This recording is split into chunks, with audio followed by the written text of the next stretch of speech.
Good morning. I'm Mrs. Falk, and this is Emma.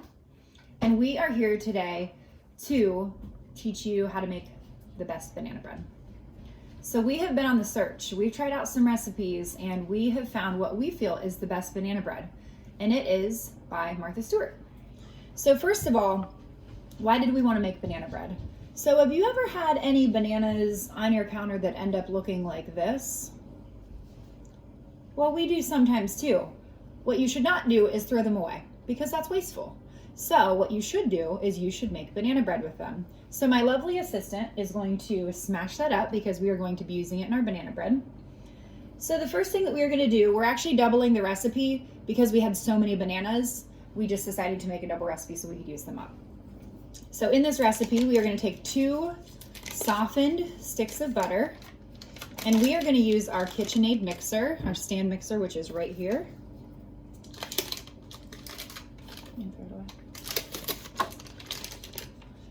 So 2 sticks of butter, and we are going to turn our mixer on around 2. Those were to soften, so usually if you just leave them out on your counter for half an hour, they soften up pretty easily. And then the next thing that we're going to do is we are going to add 2 cups of sugar.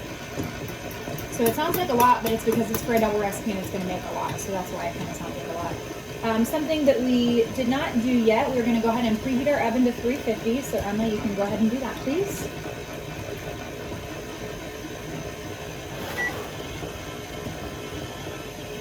So I'm going to go ahead and add in our sugar. You see we're using proper leveling, of course. We hope that you enjoyed our stromboli video that I made the other day. It turned out really, really well, so if you did not watch that, make sure that you do, because it was pretty life-changing. So we've got our sugar. We're just going to kind of let those cream together for just a bit here. I am going to have my lovely assistant go ahead and start cracking eggs. The recipe calls for 2, so we're going to go ahead and use 4. And we always recommend that you crack them into a separate bowl rather than directly into your main bowl, because if you happen to get a funky egg or one that has some blood in it, it's always better if you already have it kind of in a separate bowl. And we are actually going to go ahead and add 1 egg at a time to our recipe. She's doing a stellar job at cracking those eggs, I have to say. Probably the best egg cracking I've ever seen in my entire life. I'm embarrassing her. It's my favorite. Well done, Emma. She's getting her steps in as well. You can see she's taking each shell to the trash can and being so good about cleaning up as she goes. Fantastic.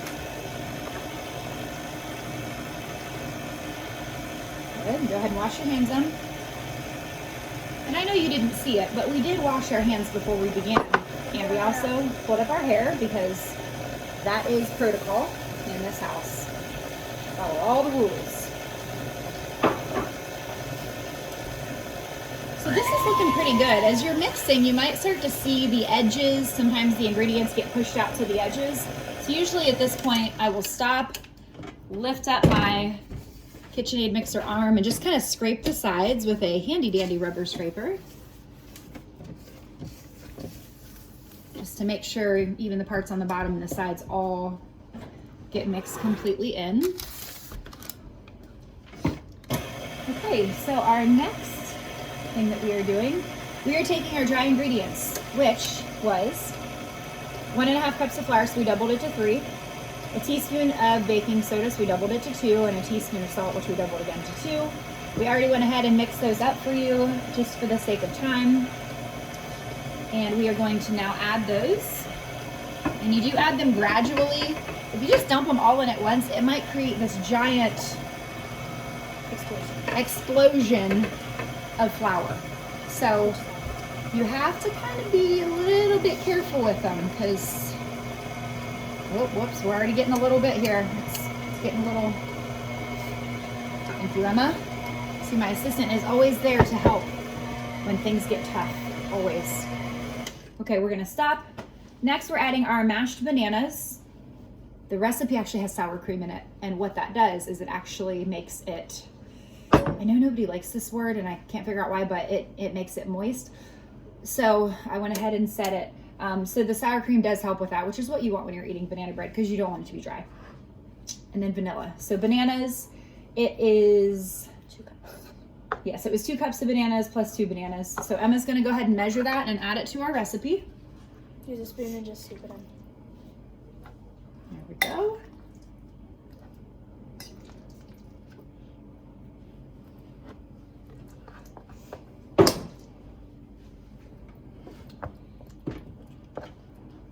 Okay. Good, good. Now it's full. Okay, she's going to add in the first cup.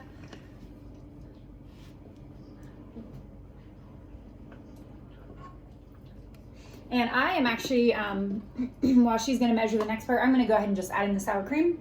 And that way that's done.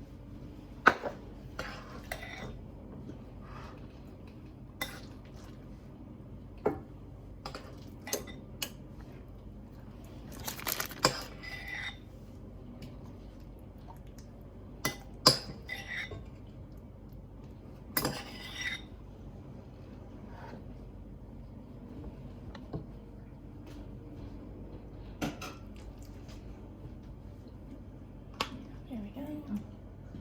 Okay, we have a little bit more.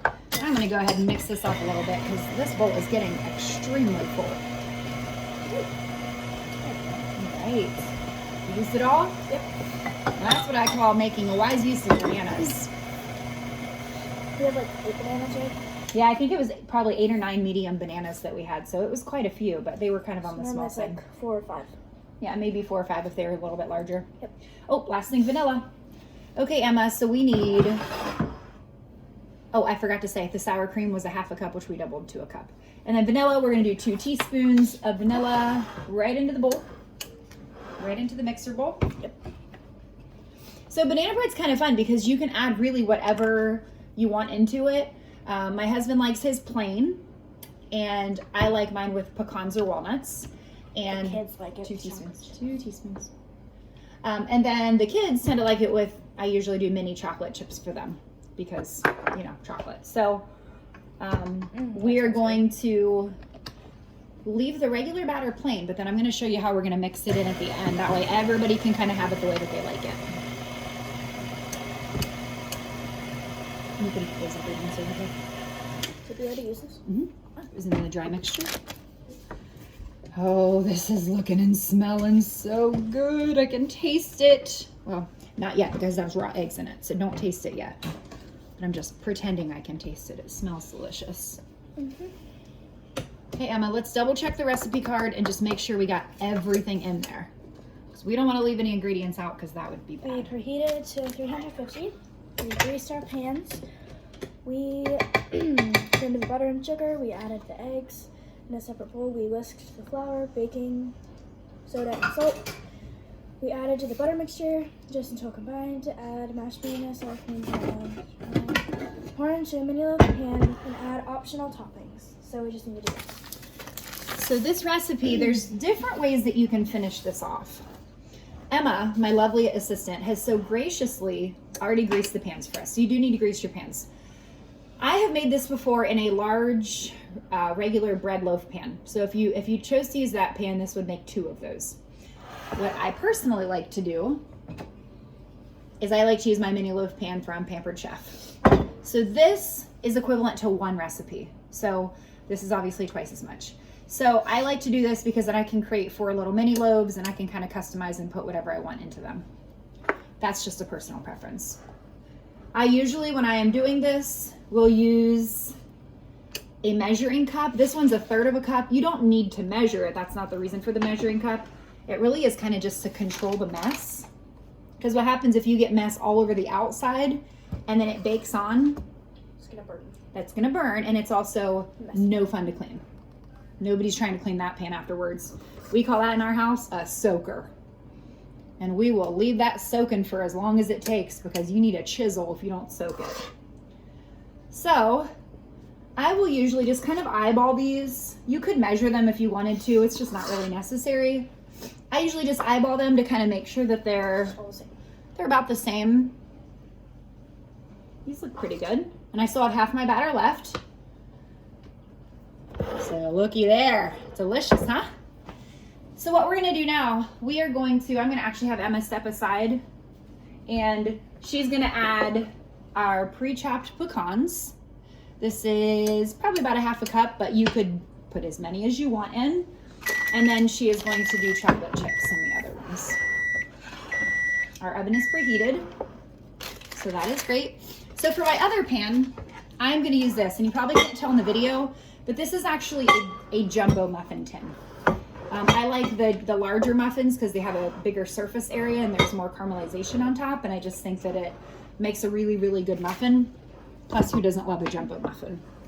She has greased this pan as well, and I'm gonna do the same procedure. I'm gonna use my measuring cup. Yeah, so we're gonna do 1 chocolate chip and 1 pecan over there.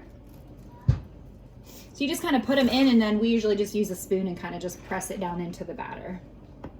If you wanted your batter to all have the same, if you wanted it all chocolate chip, you could just add it into the mixer. You wouldn't necessarily have to do it this way.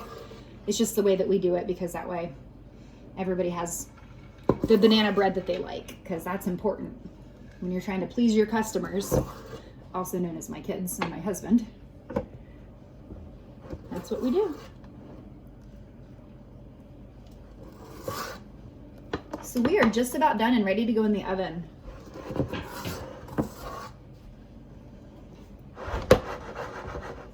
So it's really important to me. I do not like to waste. If you know me, I do not like to waste things. So I always will scrape out every little last bit I can get out of my pan, because they say waste not, want not, and that is true.